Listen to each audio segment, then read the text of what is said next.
Hey, welcome to the Rain and Morale podcast. So do you ever feel like screaming out in the office, on Zoom or outside the school gates, for the love of God, come on, really? Then if this is you and you're looking for an honest, fun and frank podcast on life and business, then sit back and listen to me, Rain and Morale. I'll be bringing great people on the show to talk, share and debate their life experiences and business challenges, keeping the show unpolished, but in a fun and unique British style, with sarcasm, tenacity, maybe a few swear words or tears. This podcast keeps it real, honest, raw, and removes the bullshit in the only way I know how, through authenticity and getting shit done. Think of it less like the Housewives of New York or Towie with the lipo and drama, and more like the house lives of the real world. I hope you'll take something away to be better informed, laugh, smile, or maybe even finally getting the confidence to shout, come on really. So enjoy.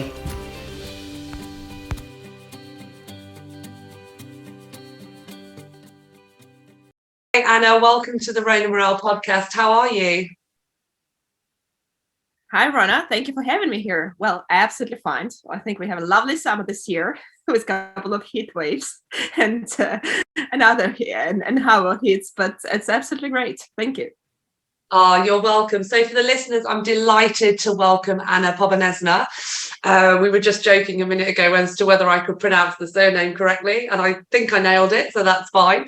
But Anna has from Ukraine originally and has been in the UK now since 2008. She is an absolute demon for all things sustainable development and as a tech entrepreneur. She is the founder of ClearHub and Smart for Tech. And there is a plethora of things that Anna has been doing, including a mentor, author, speaker. And the UK government actually did recognise her as an exceptional digital talent. So thank you and welcome.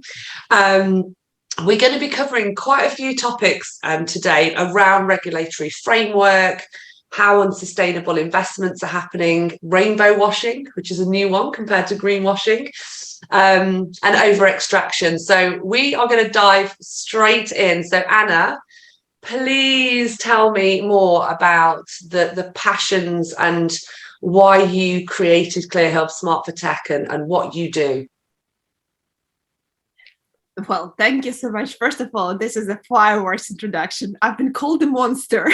But I haven't been called a demon. So, well, let's put it that way. Demon and angel makes a monster. Thank you, Rona. And thanks for the absolutely fascinating start, full of energy. You're brilliant. Passion-wise, you probably mentioned all of that in that particular line. What you haven't mentioned as well, and I will add to that, it's a life lover, first of all, and earth lover and daughter, so family lover and friends lover. And family for me is humanity. So those three things summarize what is my passion. Passion to protect the earth. Passion is to preserve it, conserve it, regenerate it, and of course pass it to the next generations in a slightly better state, at least slightly. But because I'm ambitious, as you called me, demon, so to pass it to the next generations and to see it actually in our lifetime in a much better condition than we see it now. That's my passion in their qualitative terms. In the quantitative terms, I will be specific and will quote World Economic Forum here, which stated a couple of years ago that there is around 12 billion year opportunities with regards to sustainable revenue generation and 350 million jobs creation. And the interesting fact about that, which is 1/3 actually belongs to extractions. And this is where my heart is, natural capital. So right. From net negative, from basically greenwashing, rainbow washing, to net zero, which was recently called by responsible investment professionals, so don't quote me on that, is a net bullshit, to finally net positive, which Paul, the ex-CEO of Unilever, and many other of us, the tribe as I call, we are very much set on our eyes, hearts, minds, and hands. So that's my passion. And amazing. And when I say demon, I mean in the nicest sense, as in you kick ass and you absolutely have that passion and drive. So it's definitely meant in the positive terms. So listen, you mentioned a word there and you said rainbow washing. What do you mean when you say rainbow washing? So rainbow washing, actually, I picked up it also recently by someone, because we all heard about this unicorns, right? Which is all about the rainbow and all about the 50,000 tones of all the polite colors. I'm not going to go into the 50 shades of a specific color, but the same happening in the deal making, right? In the investment world and in the sustainability, because we know sustainable development has 17 goals. And funny enough, they're all colorful. If you put all this together, it's a rainbow, right? It's a circle of rainbow of 17 goals, which have different scientific based targets, some of them not that scientific, but targets are great. However, means of achievement might be not that great. And a lot of coverage, a lot of disclosures, and a lot of reporting sounds absolutely brilliant, perfect, glamorous to some extent, grand and polished. But when we dig deeper, so when we actually start looking into the metrics, into the accountability, into the alternative data sets and the alternative information, and trying to compare published, polished apples with raw picked up apples, I mean, their information, right? Something doesn't match up, it doesn't stack up. So, and that's what's called this washing. Why rainbow? Because we have 17 sustainable development goals, all of that color. So it's not as colorful as we wanted, and there is also definitions of economies, different ones. So green economy, as we heard, right? Then it's blue economy, which is ocean economy. And then, of course, there is regenerative economy, which is much more comprehensive. To be honest, this is where we should be going, because green, blue, this is all great. This is all functional parts, but holistic one or systemic one is truly regenerative. If we don't have regenerative, that means we have over-extractive. And that brings us to basically use of planet to ratio 2:1, almost as of today. It's 1.6, but actually the such rates is 2:1. So definitely washing rainbow. Yeah. No, absolutely. Thank you. And so you mentioned in some of that around extraction and obviously over extraction, and we can't have the green without the blue or the blue without the green. It's so interdependent. So what are the main areas of concern and focus that you have on over extraction? So the main areas of over extraction, of course, as we know, it's fuel, minerals, and then it's, of course, hard minerals. And that's what we're talking about, the primary materials. So this is where my heart is literally bleeding, and I can feel every single wound of the earth in myself without exaggeration. And the ratio of the waste created to some extent sometimes can be 3:1, sometimes can be 2:1, but they're the most challenging thing that is exponentially growing. So to be honest, if we look even from the satellite into our blue planet, which doesn't look so blue anymore, we can see sometimes waste dumps, right, from the earth. They are seen from the earth. No, it's not necessarily all primary materials. We don't blame primary, because it's always about the balancing demand and supply. And so I always look at it from the slightly macro perspective and zoom out, so like from the space, right? And then zoom in what's actually going on. It's also demand, right? This culture of the overconsumerism and all type of economy which drew us here or put us here, like overconsumption of everything, be it clothing, be it anything, but it all comes from primary materials, right? Cotton, timber, water, minerals, all of that. And coming back to your point, that's what my heart is, primary materials. So we need to conserve, preserve what we have, and we need to shift a bit of our paradigm thinking, not just necessarily to degrowth. This is another extreme, right? Overgrowth and now degrowth.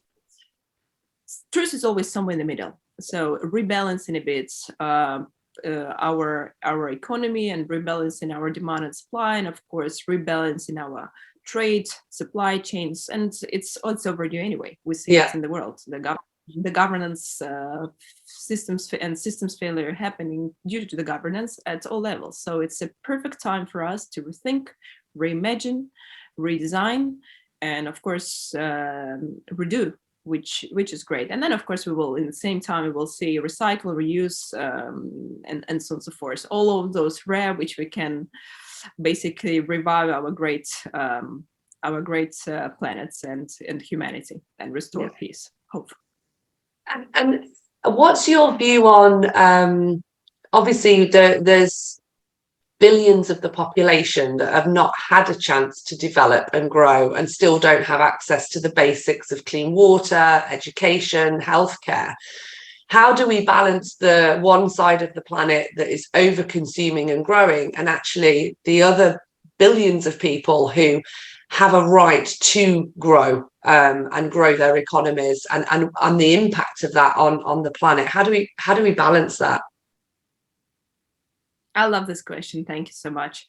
As we know, 1% of the wealth, the wealth is controlled or currently is allocated in it's 1%, right?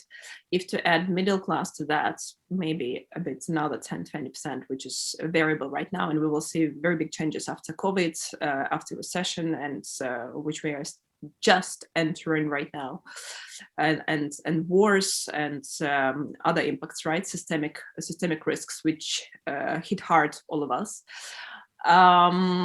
That's going to unfortunately expose even more the vulnerable and the sensitive areas, lower developed countries. However, it's also a great chance for them to move from the theory of tragedy of commons into the wealth of opportunities, and to move away from their resource-based economies into service-based economies and into real assets economies. What do I mean? And real services by that? Yeah. And we have a great time for that right now. No matter how tragic it is, or no matter how challenging it is, it's also a great time of the opportunities where supply chains / value chains are broken.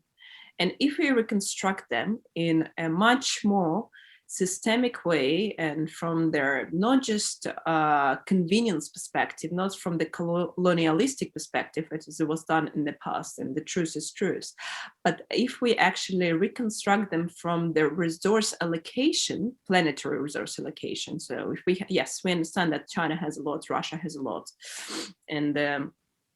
but the political systems in certain countries are not favorable, like Russia, where some countries are recognized as terrorist state. Yes, we also need to take that into account.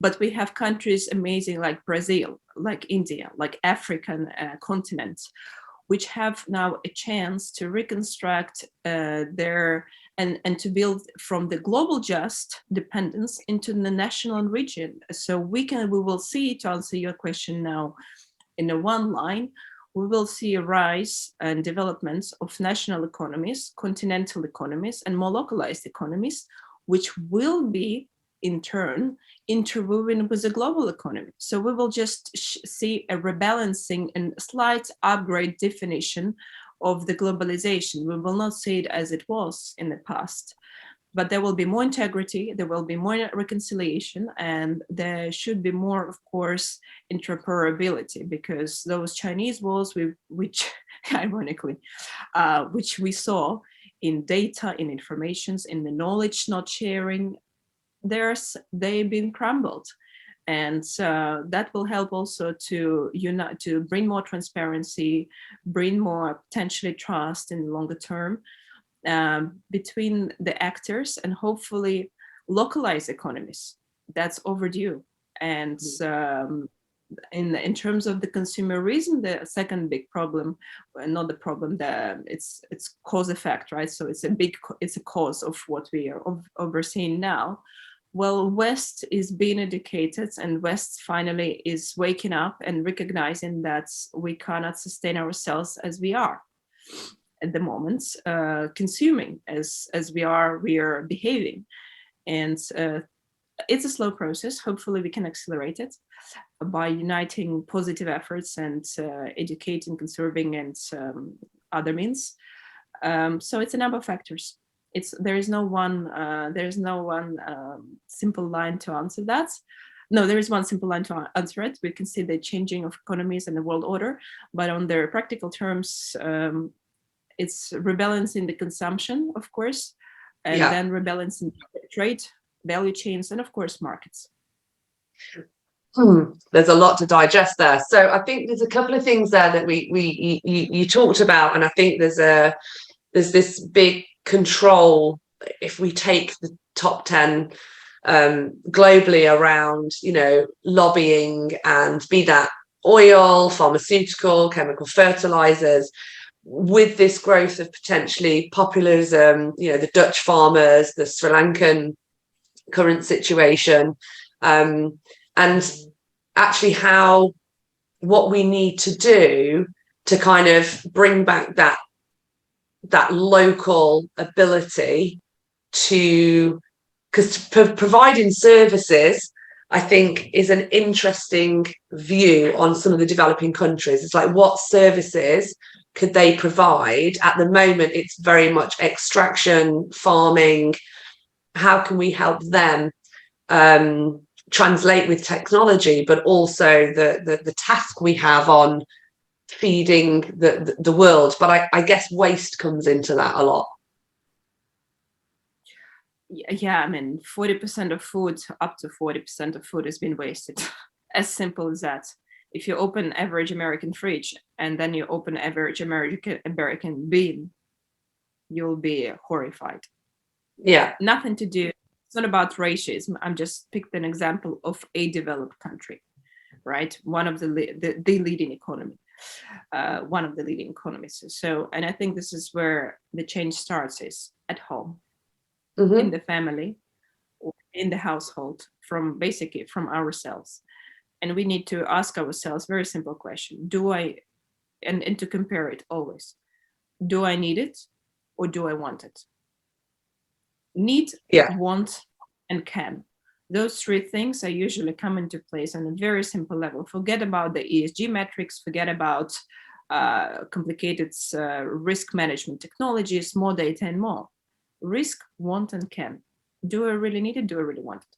It's a good balance and check on the basic level. So that's on the developed world. On the developing world, and you touch very well, I mean, BRICS countries, African, Sri Lanka, South Africa, the war countries right now, Sudan, and many other 20 other countries, I mean, Palestine, you name it all, right? So it's more geopolitical discussion. We cannot boil the ocean. We cannot solve everything everywhere. Like even me being Ukrainian, no matter how hard my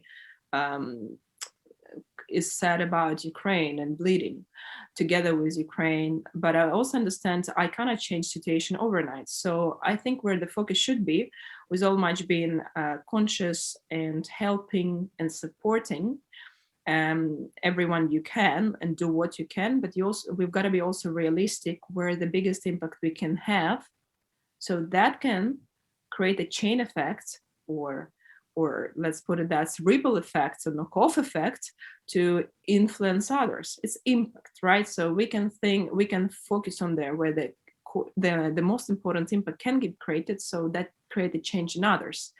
And for instance, in Drc and Zambia, with particular, we're talking about extractive industries, right? Mining. And I happen to know a bit.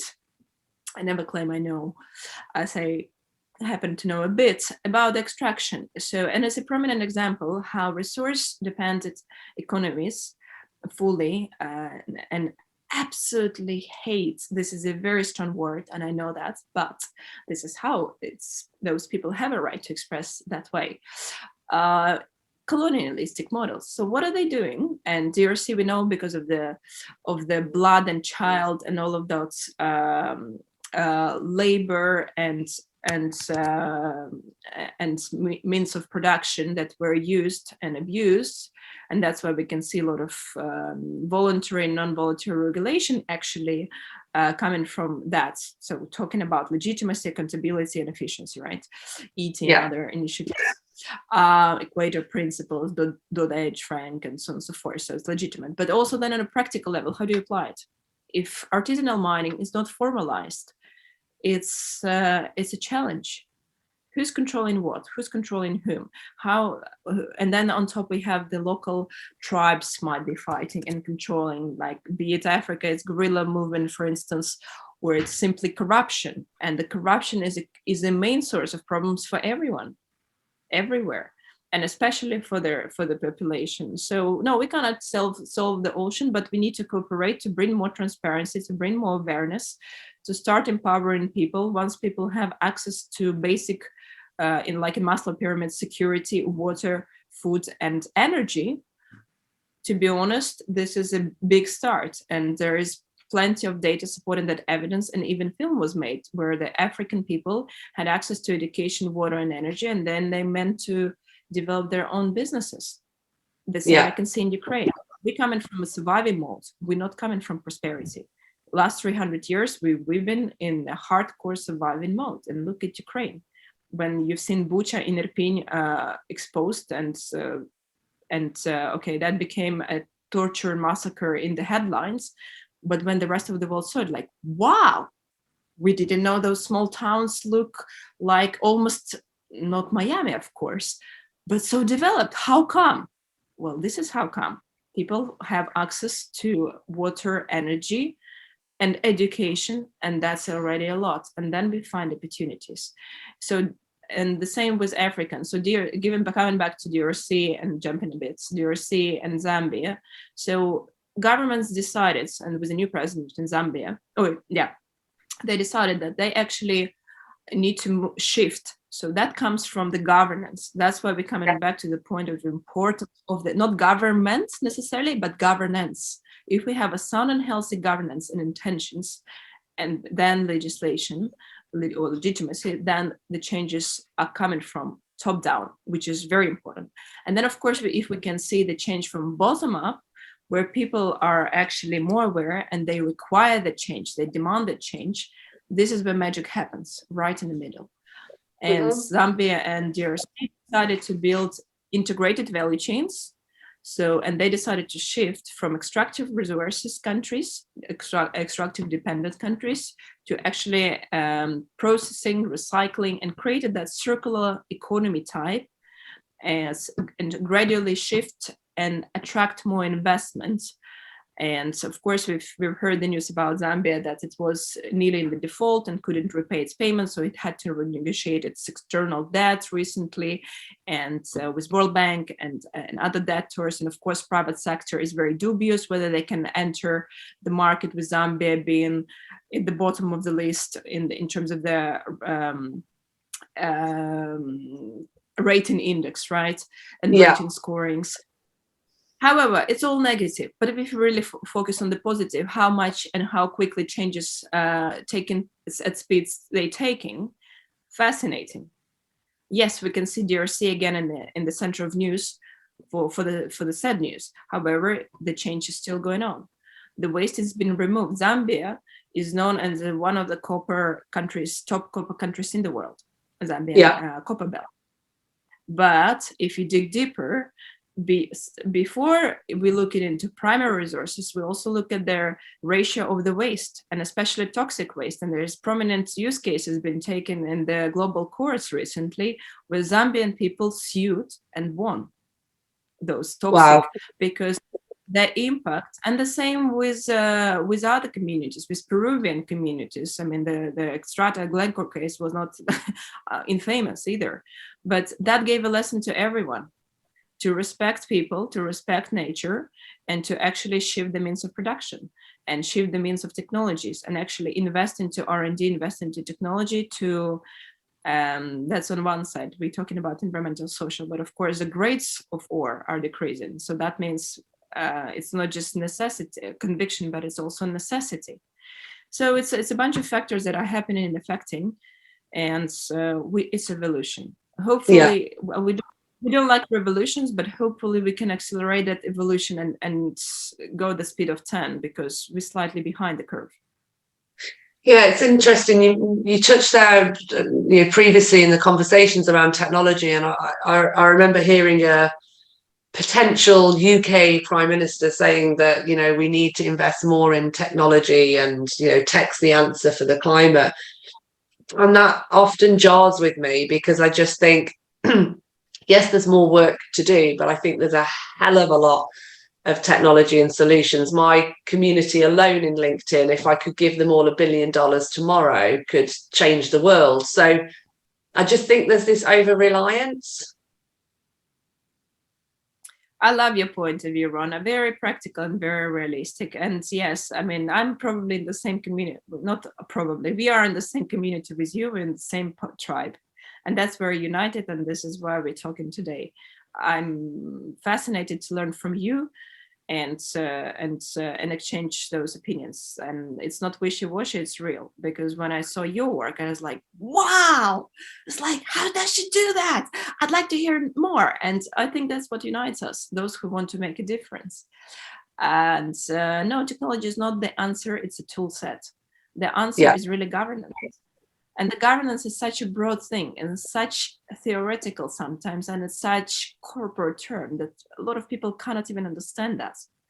Because some of the regulations and governance that I've seen are like documents this thick. You know, that does not translate into a simple strategy to drive focus, clarity, and execution. And I think we overcomplicate things to just put people off, rather than going, here's a one-pager, and, you know, translating that into communities and co-collaborating from the bottom up as well, rather than that very top down, this is what I think is good for you, when it's not. Absolutely. So here we go. We came to 3 points: commonality, clarity, and credibility. Once we have those 3 things, basically this is summarized as governance. And that's a strategic high level. And then we come into the how, right? So, okay, we have the goals, we have the commons, we have the commonality, we understand what is commons, air, water, and so forth. Okay, how do we, how? And then the 3 I's or 4 I's are coming here. I'm not gonna go into 5 I's, which is intelligence service. But coming back to 3 I's, right? It's intelligence, and for that we need education and knowledge and transparency. For that, integrity, if we are disconnected, and those silo walls, Chinese walls, it doesn't really help. And interoperability. So do I understand you, what you say? Are we on the same page, and are we on the same definitions? Do you mean do you say what I understand? And this is a major challenge right now. Interoperability, let's put it even in a simpler way. Interpretation, right? Interpretation and interpretation via interconnectivity. So that's 1 plus 1. So this is 4 I's, right? Because farmers say like, well, I need this land to plant more potatoes. And then industry saying, no. I need this land because I produce more marginal revenues and marginal costs in comparison to you, by the way. And and then as a mining company say like, no, hang on, guys. You're not going to exist without me, because we need minerals for EVs and batteries. And then you have government. And then you have investors who cannot even understand which project is more viable. In the short term, of course, it's going to be something that's going to produce revenues tomorrow and the rate of 10 in comparison to other production. But in terms of the impact, guys, have we measured all the impacts? Practical example, Tesla. ESG, yes, EVs. And then suddenly we said like, boom, impact report. And then we see that Germans blocked it. Why? The gigafactories, because gigafactories and mega projects are not sustainable by definition. That's a very simple liner. Then we need to drill down a bit and understand more functional, more evidence-based and more scientific-based. Water impact, here we go. So, okay, 1 car, what is the water footprint, handprint, and most important, the impact, not just short term, not how much we reduce, how much that's taking water in regards to total water balance, and the key word here is total, will affect, was affected yesterday, today, and tomorrow. And this is what we call sustainable. If we take it over extracted today in a simple terms, forget about the dynamic metrics, climate change evidence, forward thinking, predictive model analytics. Let's put it all aside. It's all there, we know. How that's going to affect? water. And we can see water wars. I don't like to call them water wars. Water mismanagement is kicking out hard. Yeah. Everyone now. So before we were talking climate is dangerous. Hey, wait. So and now we're going to see the real effects. First, it was collapse of the food supply chains. Now we're metals, food. Now it's going to be water, and that's going to be. So if without food we can kind of survive 30 days or 40 days, but without water it's much more complicated. Exactly. So, and you can already see that scramble globally to take control of the next generation of materials and requirements, and be our over reliance already on solar into China. Water is like it's liquid gold. It will become, the ultimate ownership, and that scramble to kind of take control of that. It's, again, the powers that be are already kind of going, yeah, I'm going to take all of that as much as I can to control it. So that's one of the things that gives me a risk. Actually, what would be your, I'm rambling now, what would be your three biggest fears, and then your three biggest hopes? You know what? After being through the war, it's not after yet, it's been. No, my life during. has changed in 2014 forever. When I went to the front line and I went to Mariupol, that doesn't exist anymore. And I'm so sorry. No, it's fine. And I'm being honest because I think being authentic is important. And I thought my biggest fear was to lose people. Yeah. And it materialized. And I think life is the most important thing. And I think we undervalue that, just like water. And yeah. I will quote guys, I will quote fellows from BN Americas, amazing entrepreneurs who went to South America and started business there. Hats off, I have no idea how they done it. And there's plenty of us like this. And it gives me hope on the other side, because there are people who value life, who cherish that, and they make a difference. And it doesn't really matter how small it is. Whether you wake up and you send someone a big smile, a nice email, whether you go in the fields and work and appreciate life, or whether you're going to go and change the world with your 27 billion fortune and build a hydrogen market.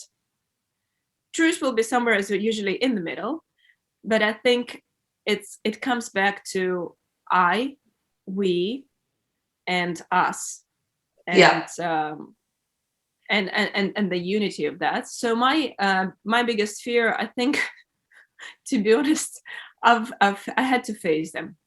I had to face them, and of course, my fear was water, and that's why I actually came to the integrated resource management and generate to nature resources, natural capital, regenerative economy through that, but through the water. When I challenged in 2017, and this is how I got my digital talent visa recognition here, I came to the UK government. It's like, I have this solution.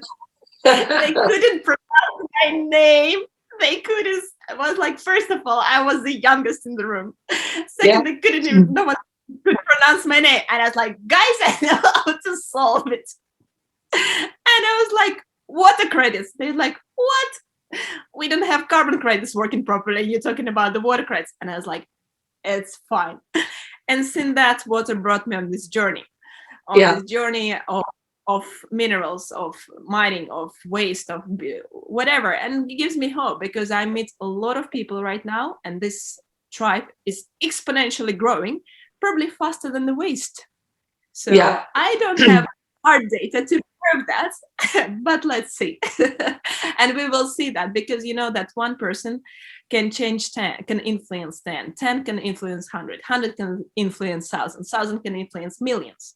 And the example even for that, like how one just teacher, and like to close topic on we're on a positive note here and to shift it, one teacher raised $700,000 in just a few weeks. Wow, to support peace. Yeah. And so this is just a teacher in small Georgia, I mean, geographically, in some village. This is how change can be in a matter of weeks. And imagine if we just believe in ourselves, all of us, and then we communicate to each other and actually exchange who's doing what and how, and then we interconnect, and then we create the bottom-up change as well as top-down. I think this gives me not just hope, but already seen realization happening of that, and that's why I'm here. And it keeps giving you fire in your belly. Well, listen, first of all, kudos to you for going back to the front line. A lot of people wouldn't have done that. It must have been exceptionally, obviously, emotional. I know from a UK perspective, we're all behind the UK and Ukraine, sorry, and humanity in itself, and we can already see it now with China flexing its muscles on Taiwan. So we're all there to support you and your family and your journey. So don't ever apologize for getting emotional about that, because I don't know how you can't. But yeah, I think clearly you're on that side of, you've got enough fire in your belly and hope around that movement. And the more we connect, the more we talk and have these conversations, the more we can impact that change. Just a couple of other things on or examples of, tell me a little bit more about ClearHub and Smart for Tech, which is obviously what you founded. Well, thank you so much for that question, and thanks for support. All appreciate it, and I think we equally need to support everyone in this world. And I really like to see this to be the last conflict that triggers change for peace and for good and for more equality, just transition, and all of those sustainable development goals actually accelerating happening. So that's my positive side and bright side. So I think it's a great lesson, but it's also a great pilot for the new governance model. Good governance. Anyway, coming back to the SmartFall. SmartFall was my baby when I started water credits. This is what was recognized by the UK government at that time. And this is where I thought integrated water resource management is the way to solve water problem, because what triggered me is sustainability, right? Sustainability and peace, prosperity and peace, people, planet, profit. That's pretty much it. And I was like, all right, so what we need to solve to resolve peace, to ensure sovereignty, ensure stability, security, and of course achieve prosperity as a result, because prosperity is an outcome. And I was like, water. Because at that time I was in EY blockchain accelerator with peers in the oil trade. And I was like, no, this is not going to ensure that. This is not going to provide the fundamentals for that. Okay, water, fine. So I decided to solve water. And then I was like, all right. And I thought, as an entrepreneur, I'm going to build the pilot in half a month, in 6 months maximum. And everyone was looking at me like, right. And so then the reality check came in, and then I pivoted a bit, and I went into different projects, and this is how Smart for Tech happens. So it's sustainability related projects, sustainability and tech that enables that type of sustainability, fintech, supply chain management. Before that, I was involved into the construction, so green developments, and we built the first green project in Ukraine and transformed a couple of projects globally as well. And so yeah, it was a mix. That's how it came up. It came up from the idea of, okay, how to solve the water crisis, ensure water security, and enable a green, blue, rainbow regenerative economy. So yeah. But that shifted because along the way, because my passion is sustainable development, but for sustainable development, as I said, it's too broad. We need to have a specific means. Specific means and tool sets is information, knowledge, and people, of course. So that's naturally brought me into my own venture after after I spent time with in MineHub with and actually was a newbie in the resource space in the minerals and metals resource space. And I was like, oh, this is where water brought me. So it was literally, as I mentioned before, guys in the Americas venture called me following the water hashtag. And I was like, probably. So it was a natural flow for me, and this is where I landed right now in the mineral space. And ClearHub is all about that. So it's how to create a paradigm shift from primary resources to the secondary resources gradually without revolutions. We have enough of those in the world, and rebalance the demand and supply. Of course, it's a bigger task. Not necessarily on the political level, but yes, I'm contributing to the diplomatic, from time to time discussions. Governance is my passion, sustainable governance, adaptive governance, from a perspective of creating the cooperative business models, as you mentioned. So we aligned with you 100% on that, if not 1,000. Bringing the federated trust, similar setup as Switzerland has. And integrating value chains. I often receive this question: what is integrated value chain, Anna, especially in mining? Well, water, food, and if you interwoven all their commodities or resources, water, food, energy, and minerals, here we go.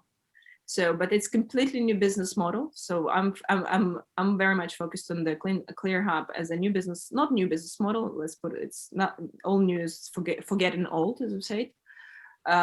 Business model which will help to build their customer-centric value chains, and at the same time secure value chains, but also redevelop projects.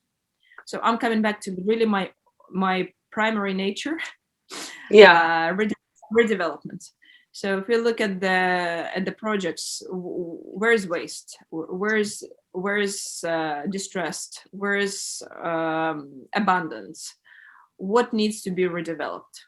That's where my eyes on, and where's the most need. It's not about just economics, microeconomics, which are based on old economics, but it's also about their thinking about the macroeconomic perspective, and thinking about, most importantly, not just social, how to get that social license to operate to redevelop anything. No, it's about sustainable license to operate. It's about how local communities can benefit from this. Not just in the short term, I come and provide jobs, for instance, not we together, but it's also like how they benefit afterwards. They're not just hosting communities, they nominally own this commons. Yeah. Those belongs to them. So I'm thinking very much from the commons perspective, but in the human terms, or in the practical, simple terms, it's cooperative, collaborative. And how we can enable those type of business models, empower them with the right set of tool sets, be it information, be it clean tech, be it the right set of technologies, and of course the right set of knowledge, and unite people around that. So it's building the hubs of education, information, and slowly. I mean, it might be fast, but time will show. Amazing. Well, listen, I think that's a great place to kind of wrap this up. I absolutely love your energy, your passion, and everything that you're doing. Please don't ever stop. And yeah, it's been an absolute pleasure to have you on the podcast today, Anna. And thank you so much for your time today and everything that you're doing. Thank you. Thank you, Rama, so much, and hopes we can make a difference together. 100%. Thank you, Anna. So that's it. You've made it. The show's over. Thank you for being with us. I hope you've been able to take something away, maybe solve a problem, or just know you're not alone. Here's hoping it made you smile with a few laughs along the way. Please feel free to find me on all social media channels, and you can subscribe to my YouTube channel. Just search the Road and Morale podcast. Have an awesome day and see you next time.